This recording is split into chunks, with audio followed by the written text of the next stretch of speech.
et bienvenue dans cette nouvelle journée de l'âge d'or. Comme je vous l'avais promis dans la vidéo précédente, aujourd'hui nous allons nous concentrer sur le réveil. Qu'est-ce que le réveil d'un point de vue émotionnel? Comment le réveil nous conditionne-t-il la journée? Se réveiller est avant tout une conversation très intime avec nous-mêmes. Oui, c'est se lever, c'est prendre son café, son petit déjeuner, se brosser les dents. Mais dans notre cas, le réveil, c'est ce dialogue intérieur, parfois pas très amical, mais qui détermine souvent le cours de notre journée, le cours de notre état d'esprit pour les prochaines heures. Mais avant de continuer, je vous invite à me faire un like et de vous inscrire à l'âge d'or de Patricia. Alors commençons. Lorsque nous nous réveillons, que nous ouvrons les yeux pour la première fois, après quelques secondes de confusion, c'est une séquence de pensées et d'images qui va commencer à défiler devant nos yeux. Et c'est précisément ce moment-là que notre état d'esprit va nous être révélé. Eh bien, que devrions-nous faire? Nous devions constamment établir cette conversation positive qui façonnera notre état d'esprit.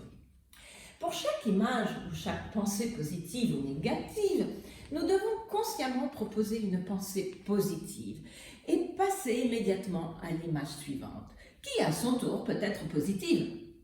Déjà, ici, nous devrions plutôt nous réjouir de l'observer, de le cultiver avec de nouvelles idées positives qui contribueront à la renforcer.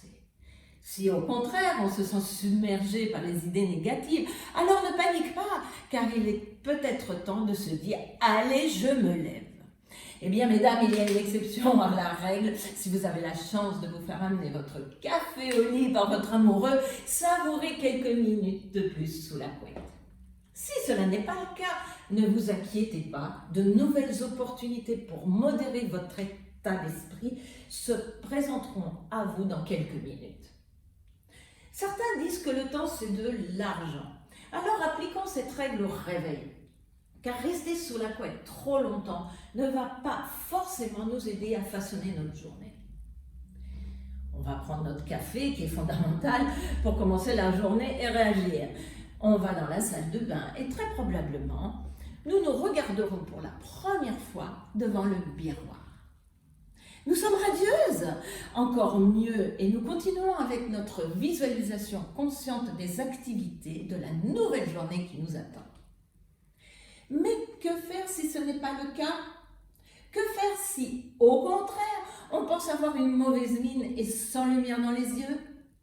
Tout est une question de perception, et les perceptions sont toujours subjectives et souvent exagérées. Nos sentiments sont le résultat d'une multitude de raisons, méditées ou non, exposées ou non, qui surgissent à la surface de notre pensée avec une subtilité incontournable et qui se projettent une à une comme des images devant nos yeux.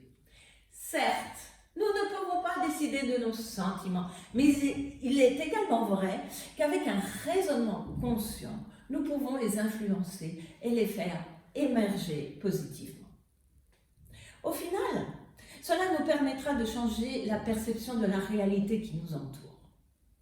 Une nouvelle ride se dessine à l'horizon. La solution la plus simple n'est pas toujours la plus efficace. Est de la combattre avec des procédures esthétiques ou des cosmétiques à notre disposition et d'attendre sa disparition miraculeuse. Mais ne vaudrait-il pas mieux avant tout de l'aimer en même temps que nous prenons soin d'elle? Il vaut mieux l'accepter comme preuve que nous sommes humains et que les rides nous accompagnent avec nos propres expériences de vie. Si nous combattons nos rides dans la guerre finale contre le vieillissement, nous savons tous, avec plus ou moins de certitude, que la guerre contre le vieillissement sera longue, très longue. Mais si au contraire, nous les aimons et les acceptons, en plus de garder et de gagner la guerre, nous aurons gagné la paix intérieure qui se reflètera tout de suite sur notre peau. Et donc, immédiatement, notre lumière intérieure sera visible sur notre beauté extérieure. Ce n'est qu'une question de perception. Les cosmétiques et les procédures anti-âge, certes, combattent les rides. Mais l'amour et l'estime de soi, en revanche, les guérissent.